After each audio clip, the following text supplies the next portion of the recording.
akan melaksanakan pendampingan kelima nih. Kata saya sudah kelima ya. Mudah-mudahan segera bisa 6 untuk sudah selesai prosesnya ini ya. Oke, Bu Zakia, untuk proses pendampingan kelima ini kita ada beberapa fokus pendampingan Bu Zakia. Yang pertama adalah tentang bagaimana penerapan aksi nyata 3.1 yang pertama ya. Kemudian kita akan mendiskusikan tentang proses pengambilan keputusan dari yang sudah Bu Zakia laksanakan, seperti apa tantangannya, bagaimana solusi dan seterusnya, itu ya akan kita diskusikan. Kemudian fokus selanjutnya adalah bagaimana Bu Zakia sudah merancang untuk program yang berpihak berdampak pada murid ya. Kemudian akan kita diskusikan juga untuk fokus pendampingan pada hari ini adalah tentang bagaimana perkembangan komunitas praktisi yang sudah Bu Zakia rintis di sekolah ini ya.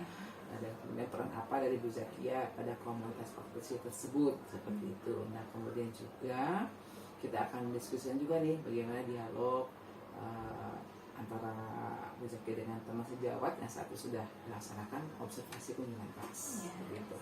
Dan ini akan kita lihat seperti apa hasilnya sehingga nanti ada refleksi ya dari hasil tersebut. Kemudian pada bagian akhir akan ada refleksi untuk pertemuan kita pada hari ini dan refleksi daripada program ini serta beberapa yang harus Bu Zakia laksanakan untuk persiapan pada pendampingan ke-6 besok. Gitu. Oke, Bu Zakia, itulah fokus pendampingan kita pada hari ini. Mudah-mudahan lancar, semoga bermanfaat untuk kita semuanya dan pasti akan bisa menambah kompetensi kita dan juga bagaimana bisa kita implementasikan kepada para siswa seperti itu. Oke, baik Bu Zakia. Yang pertama kita fokus ke persebaya tersebut dan bagaimana mengatasinya. Baik Ibu. Pasti ada tantangan ya? Iya, pasti ada tantangannya. Justru dari tantangan itulah kita akhirnya mulai bergeraknya dari tantangan tersebut. Kita melihat dari kondisi anak-anak kita ya Bu ya, di kondisi yang pasca pandemi, di mana anak-anak kita memiliki gaya hidup atau sikap yang masih jauh dari budaya kerja gitu ya Bu ya. Maka kita menggali bagaimana kita menerapkan budaya kerja itu dimulai dari sekolah gitu. Karena melihat dari kakak kelasnya yang sudah PKL, ada beberapa kekurangan-kekurangan yang Iduka sampaikan dan itu menjadi kelemahan. Jadi anak-anak kita itu sangat kompeten untuk di bidang keilmuannya, tapi di budaya kerjanya masih sangat rendah. Jadi dari atas dasar itulah maka kami meluncurkan suatu program di mana khusus untuk anak kelas 10 kita ajak mereka untuk bagaimana merasakan dunia kerja di dalam dunia pendidikan gitu. Nah, di sini kita memberikan nama program ini itu Satgas P5 Ibu. Satgas P5 ya. Nah, jadi kenapa P5? Ya itu tadi karena ini adalah kelas 10 dengan kurikulum merdekanya. Jadi kita menginginkan anak-anak kita dimulai dari kelas 10 ini memiliki pola gaya hidup berkelanjutan, kemudian memiliki jiwa raga yang baik pula, serta memiliki budaya kerja yang baik. Sehingga nanti ketika mereka magang ataupun mereka terjun ke dunia kerja, mereka memiliki etos kerja yang baik. Diharapkan seperti itu. Oke. Jadi Satgas P5 yang sudah Bu Zakia lakukan ya, itu berdasarkan tantangan yang ada bahwa kelas 10 atau mungkin yang kemarin kelas 12 khususnya ya, yang sudah ditugaskan ke dunia kerja ternyata mereka kompeten di bidang ilmunya, tapi tidak kompeten atau juga tidak maksimal di bidang budaya kerjanya ya. Sehingga dibuatlah dari kekurangan itu lalu dibuat suatu program gitu ya. Ini namanya Satgas P5 ya. Yang tugas mereka apa saja itu? Iya. Jadi Satgas P5. Jadi anak ini kita kelompokkan dulu Ibu. Dari setiap kelas itu kita ambil berdasarkan urutan nomor absen 1 sampai 4. Kemudian jadi kita punya 9 rombel dikali 4 itu ada 36 siswa. Dari 36 siswa itu kita hitung sebagai rolling pertama gitu ya Bu ya. Nah, setiap rolling anak-anak itu mendapatkan tugas yang berbeda. Jadi kita punya ada beberapa tempat, misalnya ada di ruang kepala sekolah, di ruang waka, di ruang BK, di ruang guru, di lobi, kemudian ada yang berkaitan dengan adiwiyata, ada di toilet, ada di greenhouse, kemudian ada di tangga. kemudian yang berkaitan dengan kompetensi keahlian mereka, kita juga menyiapkan mereka ada di bengkel TP, di workshop, kemudian juga di lab farmasi dan di ruang bagian. Kemudian juga untuk menambah literasi mereka, bagaimana kerja di daerah di bagian literasi, kita juga menempatkan mereka di perpustakaan. Kemudian untuk kewirausahaannya kita juga menempatkan mereka di koperasi. Seperti itu. Jadi dibagi semua tempat. Iya, oke, luar biasa. Berarti lengkap semua ya, Iya. karena semua sektor Semuanya bisa mereka terjangkau lah. Iya, pernah mereka lewati, pernah mereka singgahi ya, Iya, untuk hal betul. itu. Oke, luar biasa, ini menjadi suatu ikon di sekolah ini ya, dengan adanya Satgas P5 gitu ya. Mereka yang Satgas P5 ini bajunya apakah seragamnya mereka dibedakan? Iya, dibedakan. Jadi untuk Satgas P5 ini menggunakan seragam batik Ibu, yang mungkin Ibu lihat ya. Jadi ini dikenalnya sebagai pasukan batik Ibu. Nah, jadi Satgas P5 setiap hari mereka bertugas, mereka menggunakan seragam batik. Jadi selain program ini ada program yang kokurikuler ya Bu ya. Selain ini ada yang namanya juga kader kedisiplinan. Mereka menggunakan baju putih hitam dengan alma mater. Itu nanti tugasnya kalau untuk kedisiplinan itu mengecek kelengkapan atribut, kemudian juga kehadiran anak yang datang tepat waktu, datangnya terlambat dan sebagainya. Kemudian ya, ada juga kader adiwiyata di sana yang bertugasnya yang berhubungan dengan adiwiyataan. Jadi ke 36 siswa tadi atau lain lain lagi. Jadi mereka ada rollingan lain. Gitu. Yang tetap masih kelas 10. Kelas 10. Untuk yang kader kedisiplinan itu ada kelas 10 dan 11. Nah, kader adiwiyata juga sama di kelas 11. Jadi Bu Zakia sudah menemukan banyak sumber aset yang ada ya. Iya, betul. Di antaranya itu tadi dari orang tua, juga sebagai aset kita juga ya, dari manusianya, dari fisiknya ya. Betul.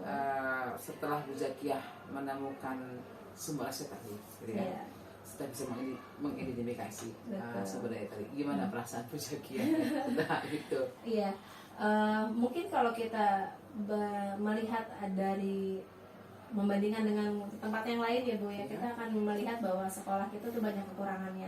Tapi kalau kita melihat apa yang kita miliki, itu justru sebenarnya kita itu jauh lebih baik dibandingin sekolah-sekolah yang lain. Nah, bagaimana setiap aset yang ada di sekolah ini bisa maksimal kita manfaatkan, maka yaitu kembali lagi kepada sudah adakah program-program yang bisa kita buat untuk merangkul semua aset tersebut agar dapat dimaksimalkan gitu, dioptimalkan. Sehingga harus ikut programnya ya. Betul. Jadi di sini kemarin sebelum kegiatan ini pun kita sudah sebelumnya dengan para tim manajemen kira-kira nih untuk memberdayakan adiwiyata kita, karena kita juga punya tugas untuk ikut lomba adiwiyata sekolah ya Bu ya. Nah, maka kita bentuk apa gitu. Jadi setiap ada tantangan kita kira-kira nih kita buat program apa ya gitu. Ada solusinya ya untuk itu. bagaimana mengatasi tantangan tersebut ya.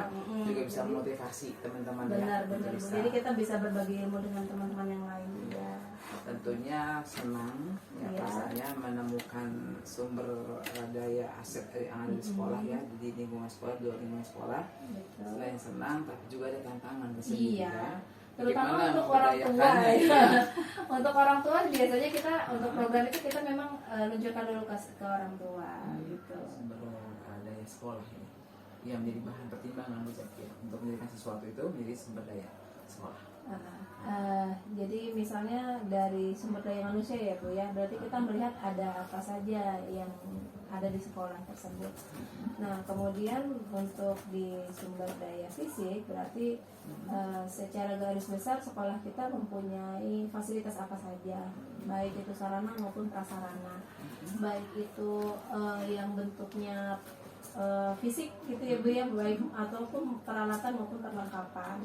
Jadi di sana kita ada kalanya kalau SMK itu kan lebih fokusnya mereka di kompetensi ya Bu ya, sehingga banyak barang-barang yang sifatnya itu barang-barang untuk olah produk mata pelajaran produktif itu jauh lebih banyak. Ya, jadi misalnya seperti di teknik pengelasan Bu, sekarang kan sekolah kita kebetulan sudah masuk di sekolah unggul, keunggulan. Dan di sana fokusnya untuk tahun ini ada welding berbasis robotik gitu. Jadi bagaimana nih fasilitas yang sudah ada, robot ini bisa dimanfaatkan sebesar-besarnya untuk keterampilan anak gitu ya Bu ya. Nah di sana juga dalam menjalankan robot kan juga ada program-program seperti itu kan. Iya, betul, Jika betul. dijalankan pengarahannya itu hanya di kelas, itu akan sangat sedikit, waktunya Kurang sangat maksimal. terbatas. Maka ada kelas khusus Bu di hari Sabtu untuk bagaimana anak itu mampu mengenal softwarenya, mengenal programnya. Dari Kemudian mana nanti tuh ininya? kita Sumbernya. ada kebetulan waktu kepala program kita Ya. itu memang sudah ikut pelatihan. Jadi selain internal ini. iya internal, dan ada beberapa guru juga yang sebelumnya ikut magang ke industri. Dan kita punya MOU dengan OTC Bu. Jadi perusahaan robotik welder khusus untuk welding. Sangat bagus itu ya. Ini anak betul terampil ya. Iya, Untuk jadi berbagai sekarang kan perkembangannya udah maju ya Bu ya. Kalau zaman dulu generasi 4.0 iya. seperti itu. Jadi welder bukan hanya yang seperti di pinggir jalan kelas seperti biasa gitu ya Bu, tapi mereka udah lebih dari itu. Dan mereka juga kelasnya dengan tipe yang berbeda-beda. Seperti itu, bahan-bahannya juga berbeda. Oke. Nah, pertimbangan yang Bu Zakia tentukan ya dalam pengembangan sumber daya, adakah pertimbangan termasuk yang misalkan berpikir berbasis aset, kemudian juga berpihak pada murid, atau apa lagi yang menjadi pertimbangan Bu Zakia dalam menentukan sumber daya yang ada di Bu Zakia? Biasanya saya melakukan pendekatan inquiry apresiasi ya Bu ya, di mana bahwa berpikir berbasis aset itu mempertimbangkan kebutuhan murid. Kira-kira nanti dalam pembelajaran yang tentunya kita akan fokus pada berpihak pada murid ya, di mana pembelajaran itu sepenuhnya memenuhi semua bakat dan minat serta kebutuhan apa yang mereka harus dapatkan selama belajar di sekolah ini.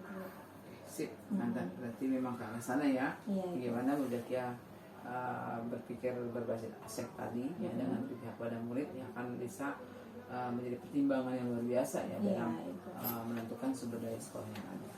Oke, Bu Zakia. Nah, dalam proses yang sudah berlangsung ini, untuk sementara ini baru yang sudah saya lakukan seperti itu Bu. Saya belum menemukan hal lain yang seperti yang sudah disebutkan pada modul pada pembelajaran kita di 3.1. Berarti masih belum menemukan lagi yang lain ya. Iya, Ibu. Mungkin next ke depan bisa saja akan menemukan lagi sumber daya yang ternyata masih terpendam gitu ya, yang menjadi aset yang belum diberdayakan, belum bermakna buat teman-teman dan juga buat semua siswa gitu ya. Tidak tertutup kemungkinan ke depannya akan menemukan juga sumber daya yang lainnya ya.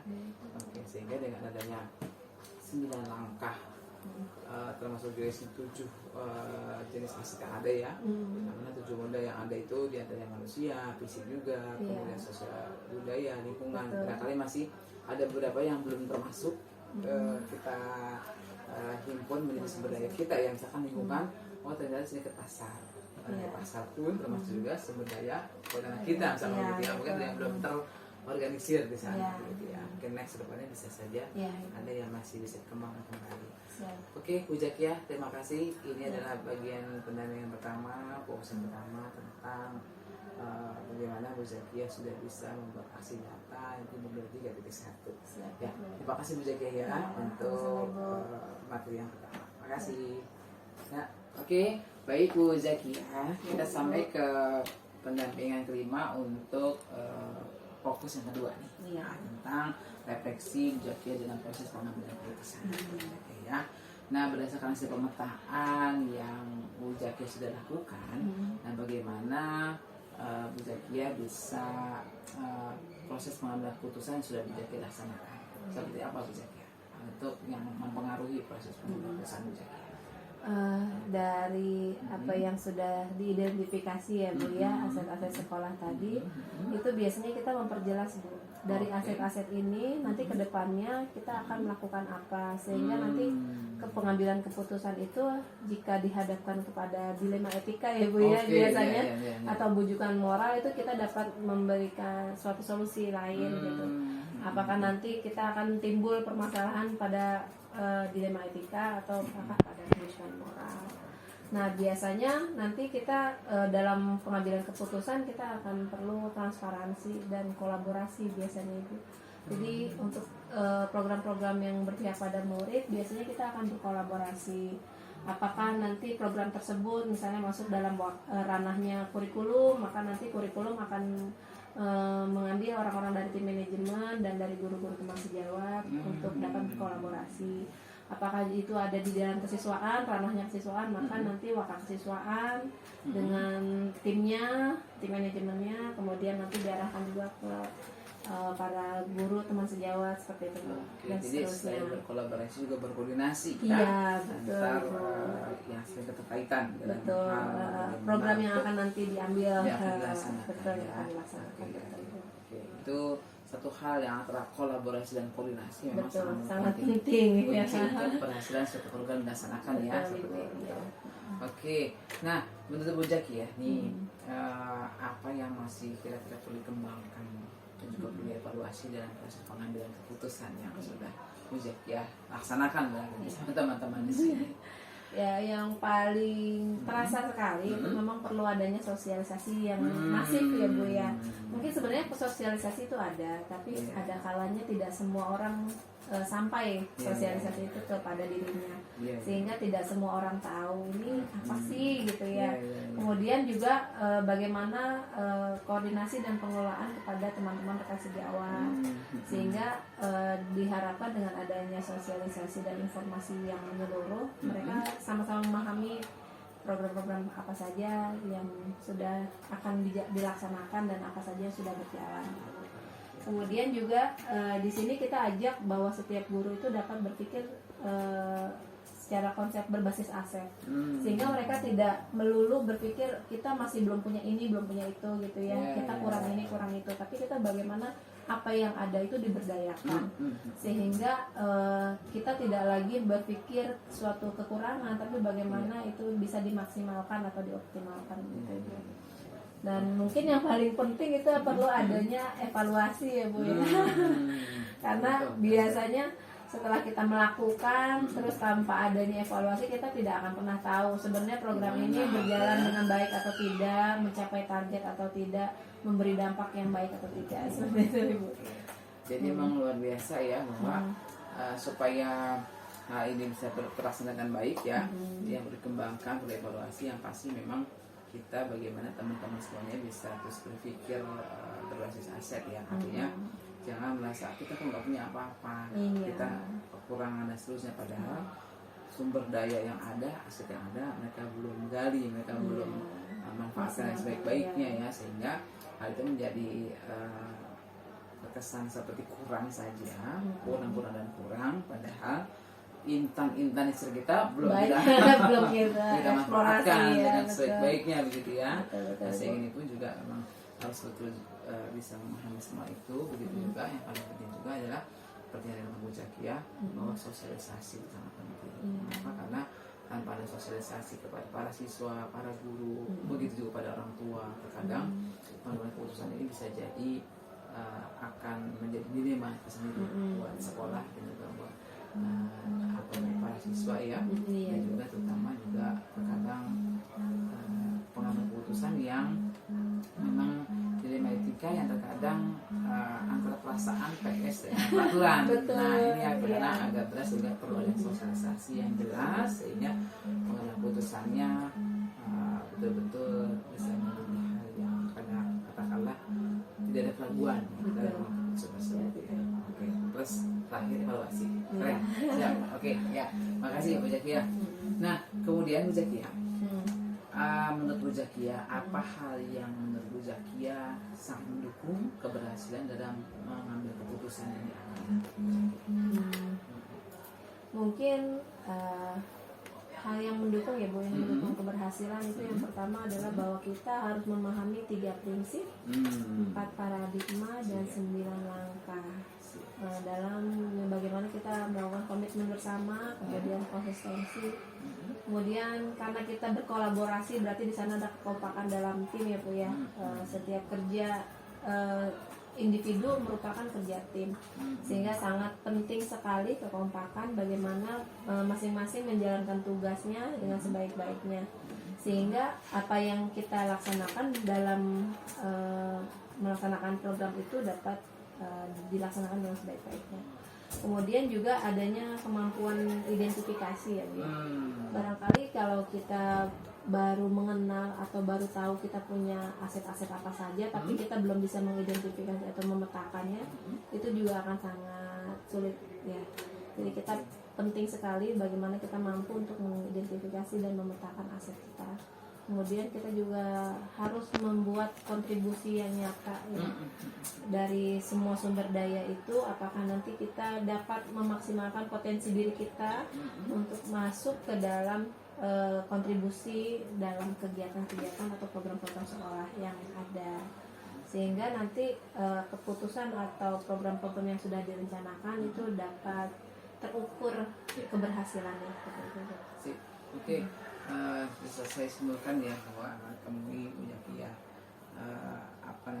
mendapatkan dalam pengambilan keputusan di sekolah ini sebagai pengajar atau mungkin sebagai pembina OSIS yang mencerminkan dilema etika dalam pengambilan keputusan yang seperti apa, atau mungkin dengan murid atau mungkin dengan teman sejawat.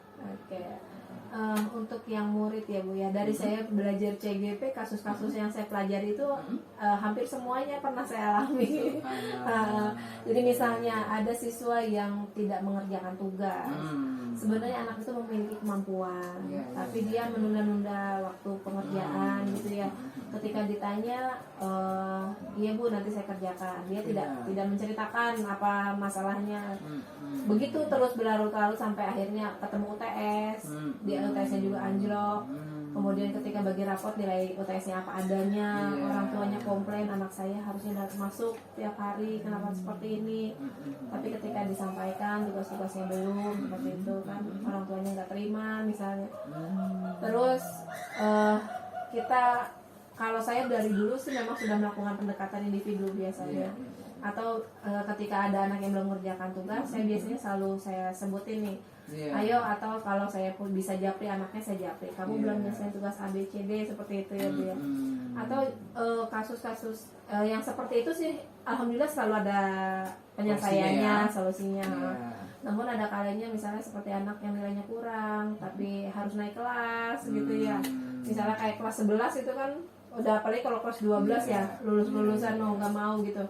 Nah itu juga pernah ada masalah seperti itu. Itu rapat gimana pada saat pleno wali kelas ingin menaikkan, sementara banyak persyaratan yang untuk masuk naik kelas itu tidak juga sesuai ya, tertutup seperti itu. Belum lagi kasus-kasus yang sebenarnya anaknya baik karena ikut terlibat, sebenarnya nggak ikut terlibat tapi dalam kondisi dia tidak pada tempat yang tidak pada tempat dan waktu yang tidak tepat gitu.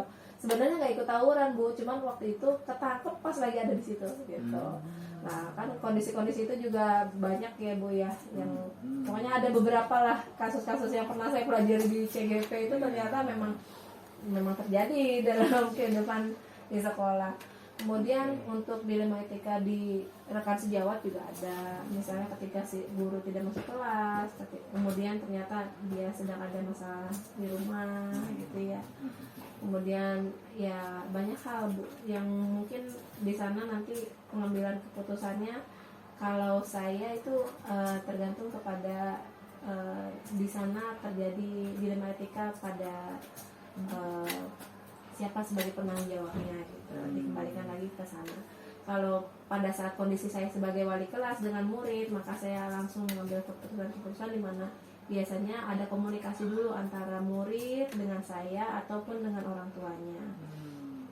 Nah kemudian saya juga menawarkan dari apa permasalahan yang siswa itu alami, kira-kira menurut anak itu mereka bisa apa gitu untuk keluar dari masalah mereka. Kalaupun nanti terbentur dengan mereka harus intinya ada di orang tua, maka saya akan memanggil orang tuanya seperti itu. Nah, jadi dilema etika itu biasanya saya akan komunikasikan yang paling dekat untuk kasus-kasus siswa ya pasti akan ke siswanya lebih dahulu. Saya akan melakukan pendekatan di mana saya akan menerapkan ilmu yang banyak segitiga restitusi itu saya lakukan. Kemudian juga bagaimana saya melakukan pendekatan berbasis coaching juga. Saya sudah kira-kira anak itu memahami apa-apa yang ada di dirinya yang bisa mereka lakukan gitu untuk keluar dari permasalahan mereka sendiri seperti itu. Iya, apalagi untuk penegakan aturan itu sangat udah sangat beragam sekali kalau di sekolah SMK Bu. Jadi kalau untuk kasus-kasus yang bukan dilema etika ya, tapi yang kasusnya bujukan moral, itu kita kembalikan lagi kepada peraturan yang berlaku seperti itu. Jadi ketika ada orang tua yang komplain pun juga kita akan kembalikan lagi bahwa di awal pertama kali orang tua itu mengantarkan anaknya untuk bersekolah di sini, mereka juga kan sudah menyetujui apa saja yang ada dan tertulis di peraturan tersebut. Iya, dan itu akan selalu disosialisasikan Ibu oleh wali kelasnya seperti itu. Jadi ketika ada hal-hal yang kurang tepat gitu ya yang berkaitan dengan pelanggaran tata tertib, maka itu akan kembali diingatkan kembali, disosialisasikan kembali seperti itu. Jadi banyak ya ternyata pengalaman yang ya, terkait dengan karena sangat beragam ya Bu ya, kan siswa kita kan nggak homogen ya, heterogen, maka kondisi-kondisi sosial maupun dilema etika itu pasti akan sangat sering kali kita temui. Betul. Ada yang anaknya misalnya pintar, cerdas, tapi di kondisi keluarga tidak mendukung. Jadi jangankan mereka bermasalah di sekolah, dari rumah saja sudah membawa masalah gitu. Sehingga jangan ditambah masalahnya di sini. Tapi harus diselesaikan. Iya, betul. Jadi upayakan seperti apa kita membantu mereka untuk mengurangi dan bisa keluar dari masalah tersebut. Iya, betul. Ya, memang kompleks sekali ya masalahnya ada di sekolah ini, bahkan sekolah lain juga sama. Bagaimana sekarang masyarakat pun sebenarnya sangat amat banyak masalah, sehingga di rumah tangga mereka, di lingkungan mereka, di segala hal yang memang terkait dengan mereka banyak sekali masalah yang dihadapi, sehingga ke sekolah terbawa ke ada sehingga akan menjadi PR buat kita semua ya untuk bisa menyelesaikan masalah itu. Oke Bu Jaki. Nah, menurut Bu Jaki nih, apa yang perlu dikembangkan, yang perlu dievaluasi untuk proses pengambilan keputusan tersebut selama ini sudah Bu Jaki lakukan? Nah, sebetulnya apa yang harus Bu Jaki kembangkan, harus Bu Jaki evaluasi? Untuk yang perlu dikembangkan, kayaknya kita harus menggunakan penggunaan 4 paradigma tadi ya Bu ya, kembali lagi. Jadi saya perlu lebih jauh bagaimana mampu menggunakan 4 paradigma, 3 prinsip, dan 9 langkah-langkah dalam pengambilan keputusan. Fokus pendampingan selanjutnya, yakni tentang rancangan program yang berdampak pada murid ya. Nah, di sini Bu Jaki tadi sudah beritakan di atas bahwa ada beberapa program sudah Bu Jaki laksanakan ya. Nah, barangkali lebih jelas lagi di sini, apakah Bu Zakia sudah membuat rancangan program yang berdampak pada itu, dan jika ada program apa itu dan seperti apa programnya? Ya Ibu, alhamdulillah untuk di sekolah ini saya sudah membuat rancangan program yang berdampak pada murid. Di sekolah kita banyak program Bu yang berdampak pada murid.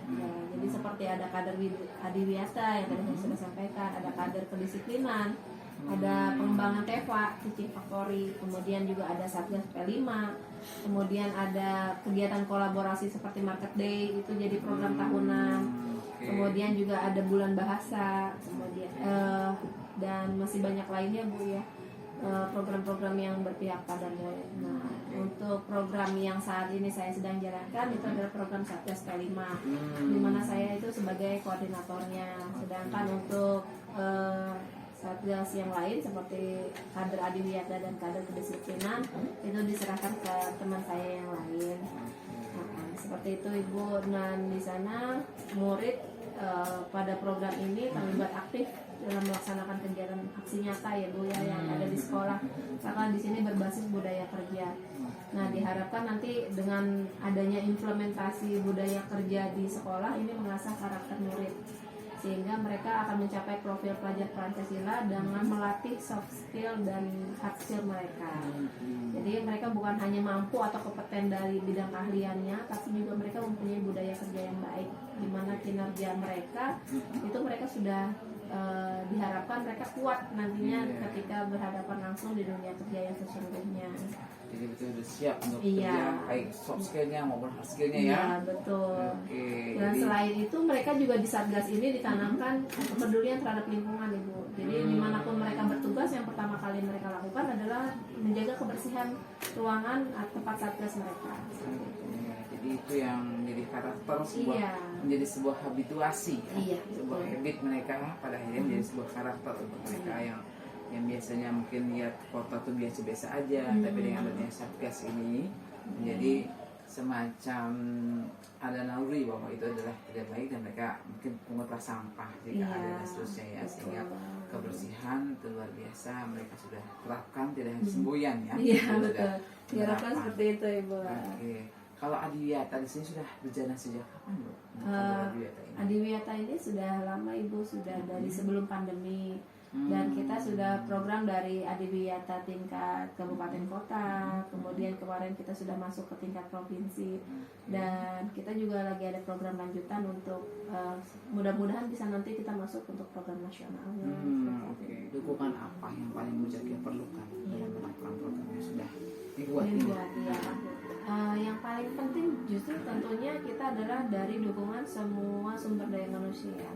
Karena ini kita adalah kegiatan dengan program yang berpusat pada murid, maka dukungan dari kepala sekolah, manajemen, ya seluruh murid pastinya, seluruh dewan guru, stakeholder, dan seluruh orang tua maupun warga masyarakat yang ada di lingkungan sekolah. Seperti itu.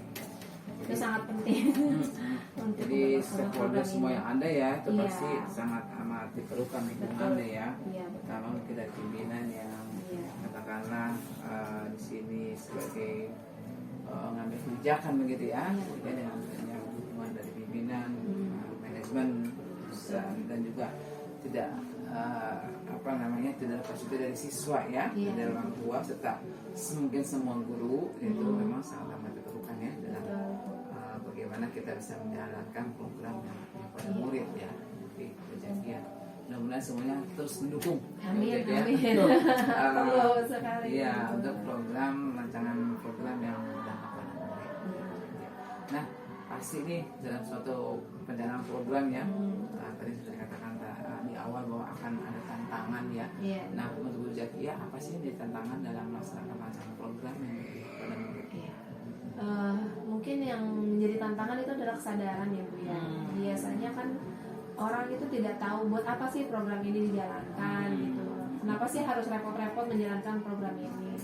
Jadi orang belum tahu manfaatnya ketika program ini diluncurkan. Tapi dengan adanya program ini kita diharapkan mereka lambat laun memahami dan menyadari bahwa banyak manfaat yang dapat diambil.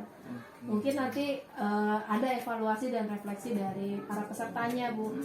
Jadi bagaimana bahwa kegiatan ini akan membawa dampak positif bagi mereka yang menjalaninya dan bagi lingkungan sekolah pada umumnya gitu, karena dengan apa yang mereka lakukan itu sangat membantu Bu, seperti mereka adanya keterlibatan mereka dalam kebersihan sekolah dengan kita yang OB yang sangat minim, kita cuma punya OB 2 dengan 3 lantai Bu ya, kemudian punya masjid, punya aula, punya lapangan. Dengan adanya anak murid mereka merasa memiliki. Nah, kalau mungkin sebelumnya belum nggak ada program ini, kita akan kewalahan untuk membersihkan semua ruangan dan tidak terjangkau kadang-kadang dengan OB-nya.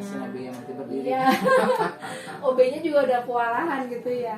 Tapi dengan seperti ini kita sama-sama bahu membahu. Jadi ini bukan cuma tugas OB, tapi memang tugas kita bersama semua warga sekolah. Iya, rasa betul. memiliki yang tinggi. Jadi nggak mungkin mereka buang sampah sembarangan karena mereka pun ada di bagian itu ya. Betul, Kalau iya. hanya mengadakan OB, ya akan sembarangan buang sampah karena ya ini adalah tugasnya OB membersihkan dan seterusnya, sehingga tidak ada rasa memiliki tadi, sehingga juga nggak ada kesadaran yang tumbuh ya. Sehingga tantangan memang ada yang belum mengerti apa tujuannya, mengapa demikian, mengapa nggak usah repot-repot, apa sih manfaatnya, sehingga hal ini menjadi tantangan juga ya buat Bu Zakia yang memang luar biasa kasih PR-nya, karena nggak semua orang tuh paham dan nggak mau mendukung program kita begitu kan. Tapi insya Allah ya perlu adanya bagaimana cara kita untuk menghadapi tantangan itu ya. Nah selama ini nih tantangan yang Bu Zakia hadapi gitu ya, bagaimana Bu Zakia cara menghadapi tantangan tersebut, dengan cara apa? Misalkan ada yang nggak suka atau ada yang menolak program itu, ada yang belum mengerti sehingga mereka ya barangkali tidak mendukung program itu, bagaimana cara Bu Zakia mengatasi hal itu semua? Biasanya kalau saya itu melakukan pendekatan Ibu ya.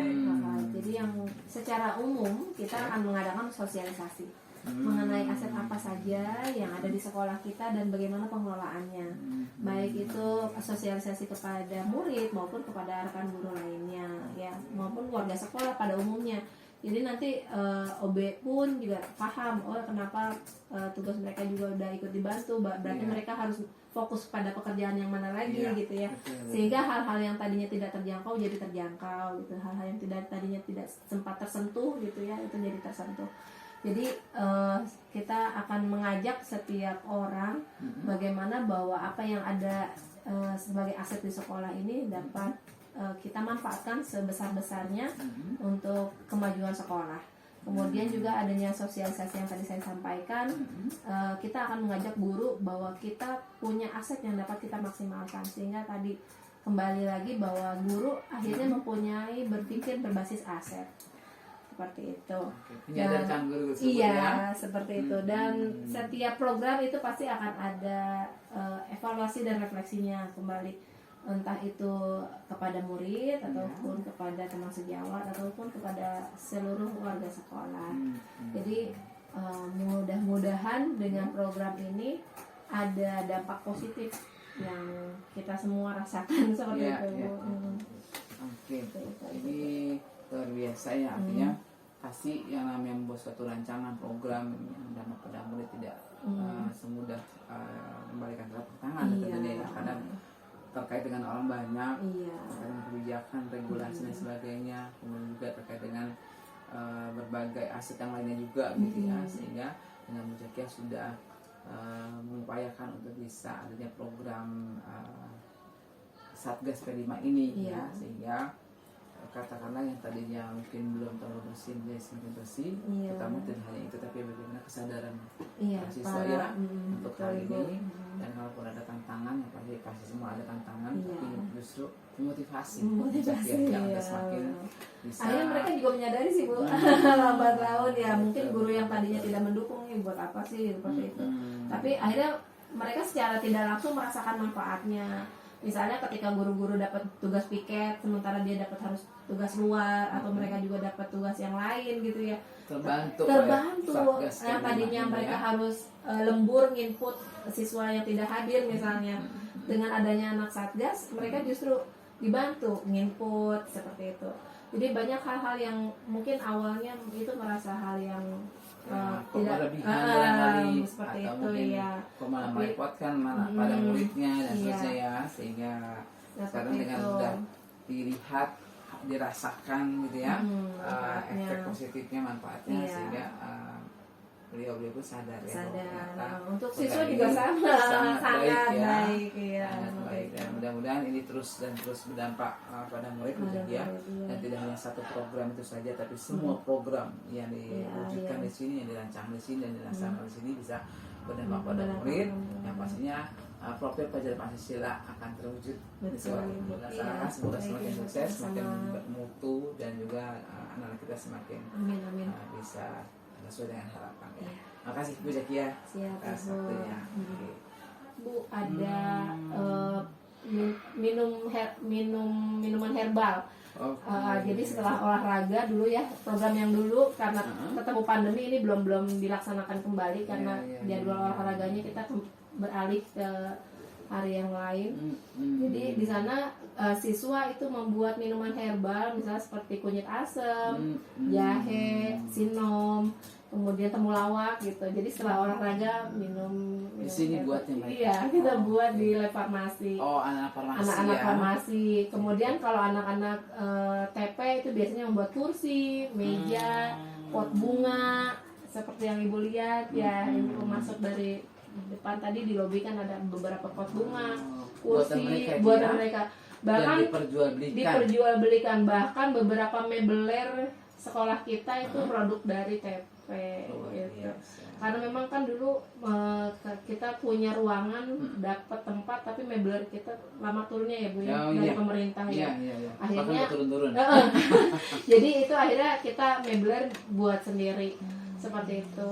Kemudian kita juga kemarin dapat job teman-teman TP ini, misalnya pintu-pintu gerbang dari sekolah, perusahaan seperti itu. Dapat job itu ada beberapa pesantren yang bikin ranjang 2 tingkat. Itu juga ordernya ke tempat ke TP-nya TP. Banyak uangnya mereka nanti iya, ya. mudah-mudahan seperti itu. Bisa. Itulah aset tadi Bu, aset fisik yang bisa dimanfaatkan ya dari sumber daya manusia ini juga.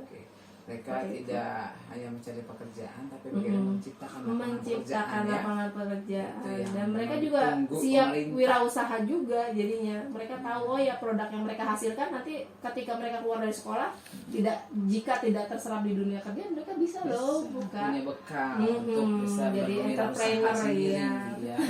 Oke, luar biasa. Saya sangat mengapresiasi apa yang sudah dilakukan oleh murid-murid di sini. Zaki ya, kita sampai kepada fokus pelajaran selanjutnya tentang perkembangan komunitas praktisi. Ya.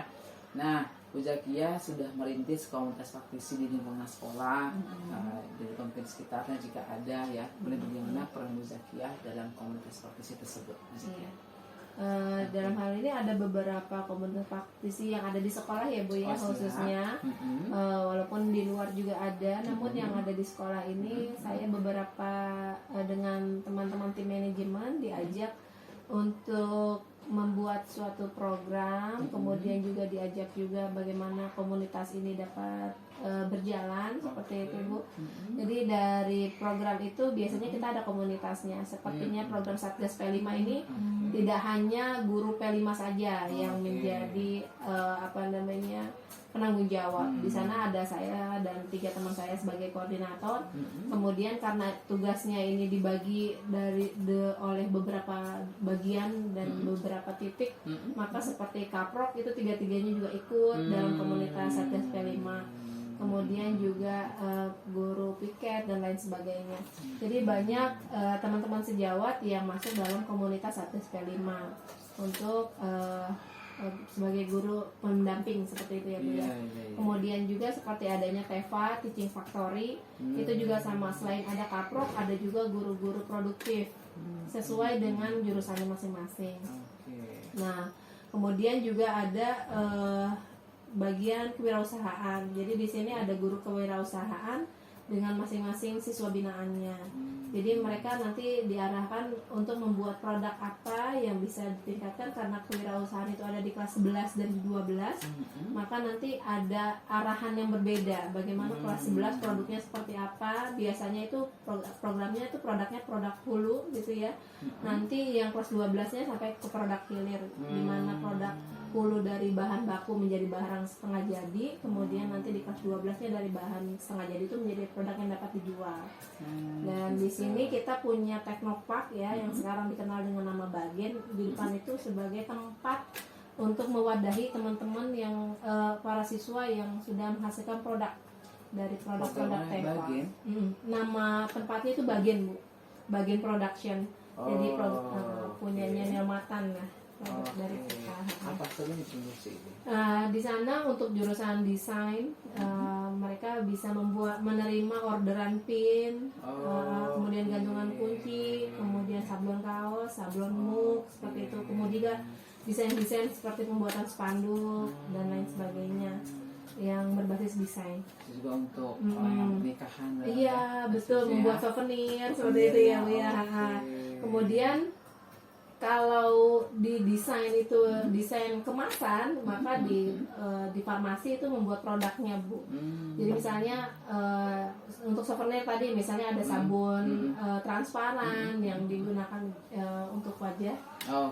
Itu juga produknya dulu kita pernah ikut lomba, Bu, di LKS tingkat provinsi dan juga lomba tingkat nasional. Jadi produknya jadi produk sabunnya itu sebagai souvenir. Dan itu desainnya kita berkolaborasi, jadi antara anak farmasi dengan anak desain berkolaborasi seperti itu. Sabunnya transparan, sabun transparan itu untuk sabun wajah, wajah. ya. Kemudian ada juga sabun cuci tangan, kemudian juga ada hand sanitizer, kemudian juga ada sabun cuci piring, ada sabun pembersih lantai, ada juga sabun pembersih kaca. Sampai sekarang masih ada. Kemudian produk herbalnya seperti jahe serbuk, temulawak serbuk dan lain sebagainya. Mungkin kita perlu refleksi dari hasil pendampingan pada hari ini untuk Bu Zakia, bagaimana pendampingan pada hari ini Bu Zakia untuk pekan kelima. Silakan Bu Zakia. Alhamdulillah Ibu, dari yang sudah Ibu sampaikan tadi ada beberapa hal yang ini menambah hasanah buat saya ya Bu ya. Banyak manfaatnya yang pastinya dari kegiatan pendampingan ini. Saya sangat berterima kasih Bu dengan pendampingan ini. Ibu telah membimbing saya sampai pada titik ini ya Bu ya. Mudah-mudahan apa yang sudah Ibu berikan kepada saya ini menjadi amal jariah yang akan terus mengalir pahalanya Ibu ya. Dan kemudian dari apa yang saya sudah lakukan dari pengembangan aset, saya merasakan sekali bahwa pola pikir kita menjadi berubah. Ya itu tadi, mungkin selama ini kita hanya berpikir berbasis kekurangan nih, padahal sebenarnya banyak hal yang bisa kita gali, banyak hal yang bisa kita kembangkan untuk kemajuan sekolah ini agar tercapai pula visi dan misi sekolah dengan apa yang ada sumber daya dari 7 modal yang sudah saya pelajari gitu ya Bu. Awalnya merasa kurang, kita belum punya ini, belum punya itu gitu ya. Sekarang kita, dari sini kita bisa melakukan ini loh, dari adanya ini kita bisa melakukan ini. Jadi malah kita merasa kayaknya masih ada perlu program lain nih yang kita bisa pakai untuk memanfaatkan seperti itu. Jadi kita harus mengoptimalkan ini, atau bahkan malah kita berpikir program dulu yang pernah kita jalankan kita bisa loh sekarang ini jalankan lagi seperti itu. Jadi nanti mungkin banyak akan ada pemetaan berikutnya ya Bu ya. Dari pemetaan berikutnya yang belum teridentifikasi. Karena ternyata dari yang sudah kita identifikasi pun kita masih bisa mengeksplor lebih dalam, belum maksimal betul. Jadi nanti tinggal bagaimana kita bisa mengelola sumber daya manusianya.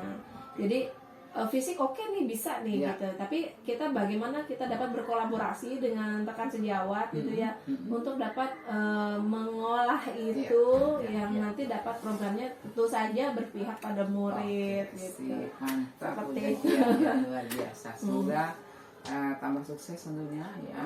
Anak-anak bertambah maju, pola pikirnya, karakter semakin oke. Kemudian juga mutu dari SMK 5 Tangsel ini jadi sangat luar biasa. Oke. Nah kemudian barangkali yang kita refleksi juga adalah yang selama sudah dilakukan selama modul 1.1 sampai kepada 3.3 apa yang menurut Bu Zakia rasakan untuk materi apa yang paling Bu Zakia kuasai, Bu Zakia paling pahami dalam program ini? Silakan Bu Zakia. Mungkin untuk yang paling dikuasai ya Bu ya. Saya belajar berusaha semuanya itu saya bisa ya. Tapi kan biasanya kita ada yang fokus lebih menonjol ya. Di sini saya lebih mengerti bagaimana kita menjalankan nilai dan peran kita sebagai guru, itu yang paling penting. Bagaimana kita sebagai among ya Bu ya. Kemudian belajar dan mengajar sebagai berpusat pada murid itu tentu yang paling penting dan yang saya menempel sekali. Bagaimana kita juga bisa melaksanakan segitiga restitusi. Nah, mungkin Jadi sebelumnya ada- saya tidak mengenal istilah itu, Jadi tapi ada sudah 1.1 juga, Iya. 2.3 juga Iya, gitu ya, betul, dan Ibu. juga pengaruh putusan Iya, ya, seperti yang itu. 3.2 tadi. Dan dari semua modul itu bisa terangkum dalam pembelajaran berdiferensiasi terintegrasi dalam KSE ya, Ibu Ya, ya. ya. Sehingga Sudah. saling terkait secara Iya, satu sama lain. sehingga ada keterkaitan antara satu materi dengan yang Betul, lainnya dari tiap betul. modul, sehingga terangkum jadi satu, sehingga menjadi suatu refleksi, juga apa numerasi, Iya. maupun juga apa namanya juga literasi Literasi. semuanya ya. Literasi menghasilkan numerasi, sehingga Iya. menjadi suatu hal yang Hal luar yang- biasa pada betul, orang Ibu. tersebut begitu ya. Iya. Mungkin itu sudah terbentuk di hati Bu Zakia, Iya. di dalam diri Bu Zakia, dalam pemikiran Bu Zakia, sehingga Iya. buka sudah lebar wawasan, sehingga menjadi suatu sikap yang bisa menjadi banyak hal yang bisa kita Iya. laksanakan ke depannya ya. Betul. Oke. Nah, mudah-mudahan semua sudah dikuasai dengan baik ya. Dari Iya, satu ke satu sampai mudah-mudahan. ke tiga. Nah, Kita namun berusaha barangkali- untuk itu. berusaha. Namun barangkali ada satu materi, kira-kira materi mana yang agak masih sedikit membingungkan buat Bu Zakia, yang Bu Zakia rasakan. Iya, mungkin yang agak bukan bingung sih benernya ya Bu ya, Agak bagaimana sama kita kok, bukan agak- kita melaksanakannya itu seperti apa gitu ya, dari bagja dan kemudian dari 9 langkah pengambilan keputusan Oke. sepertinya ya. Kenapa demikian? Karena dalam pengelolaan aset itu kita tidak bisa bekerja sendiri Iya, sebenarnya iya, gitu. iya. Mungkin kalau bagja kita punya banyak ide ya Bu ya. Hmm. Tapi dari pengelolaan 9 aset di mana kita harus menerapkan prinsip, paradigma, serta langkah-langkah pengambilan keputusan, kita melihatnya itu dalam lingkup yang lebih luas Oh, iya. gitu ya. Dan Jadi memang ada kita terkait dengan orang lain ya. iya, jadi Iya, memang ada harus solusinya ya. detail one by one-nya itu memang harus ditelaah lebih gitu. Mungkin itulah sebabnya kenapa modul ini juga disampaikan terakhir gitu. Bagaimana kita sudah mempunyai wawasan yang baru Karena gitu ya. bagian-bagian ini tadi ya, dikumpulkan jadi satu di belakang. betul. Dagingnya, clue-nya Cluenya. di bagian 3.3. Iya, benar, iya. Core-nya di sana gitu Di ya. sana lah dagingnya atau clue-nya atau juga intinya di sana. Intinya, Yang jadi terkait dengan materi sebelumnya. betul. Jadi dari sanalah yang mungkin masih harus saya banyak belajar Bu. Literasi kembali, Iya. dalami kembali barangkali ya, sehingga Betul. saya yakin sudah terbentuk, namun mungkin belum secara utuh bulat Iya. gitu ya, sehingga masih ada bagian-bagian yang perlu ditata kembali, sehingga Iya. insya Allah kerja maupun pengelolaan aset maupun keputusan bisa menjadi suatu ilmu yang mumpuni Iya. buat kita, sehingga semua materi menjadi hal yang sudah dikuasai dengan sebaik-baik, Iya. dan tidak hanya dikuasai tapi diimplementasikan. Itu yang paling dengan penting. sebaik-baiknya, itu ya, seperti Yang paling itu. penting, Oke. ya. Saya sangat mengapresiasi Bu Zakia ya. Iya. Terima kasih atas waktunya yang luar biasa, dan saya sudah bisa Sama-sama. melihat bagaimana Bu Zakia bisa melaksanakan sekolah dengan sebaik-baiknya, sehingga mudah-mudahan tidak hanya Bu Zakia sendiri yang berarti sampai Bu Zakia, tapi diseminasikan kepada Iya. anak-anak Iya, lainnya, Ibu. Insya sehingga Allah. semuanya akan menjadi Penting. luar biasa di sekolah Iya, ini ya, betul, dengan betul. terus bagaimana kurikulum mereka berjalan dengan berdiferensiasi dan seterusnya, sehingga anak semuanya bisa mencapai tujuan dengan selamat dan bahagia semuanya. Betul, Bu Zakia. tentunya seperti itu. Oke, Bu. baik. Oke Bu Zakia, termasuk juga mungkin perlu kita sama-sama ingat kembali tentang bagaimana persiapan untuk pertemuan selanjutnya. Jadi Bu Zakia bisa menghimpun kembali tentang survei kompetensi Bu Zakia.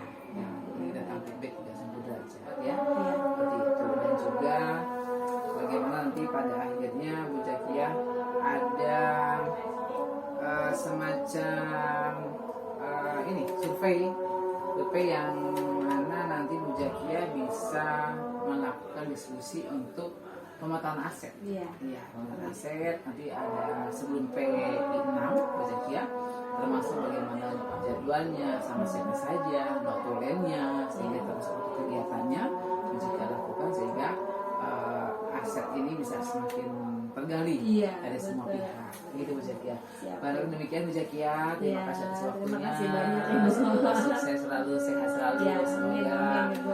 apa yang kita akan capai tercapai semuanya. Ya, Amin. terima kasih banyak ya. Ya, terima kasih banyak, Ibu. Sama-sama, semoga Ya. sukses dan bermanfaat. Ya, Ya, terima amin, kasih. Ibu. Kita dari baca hamdalah. Alhamdulillah, Alhamdulillah. Amin. Terima kasih. Assalamualaikum warahmatullahi wabarakatuh. Waalaikumsalam.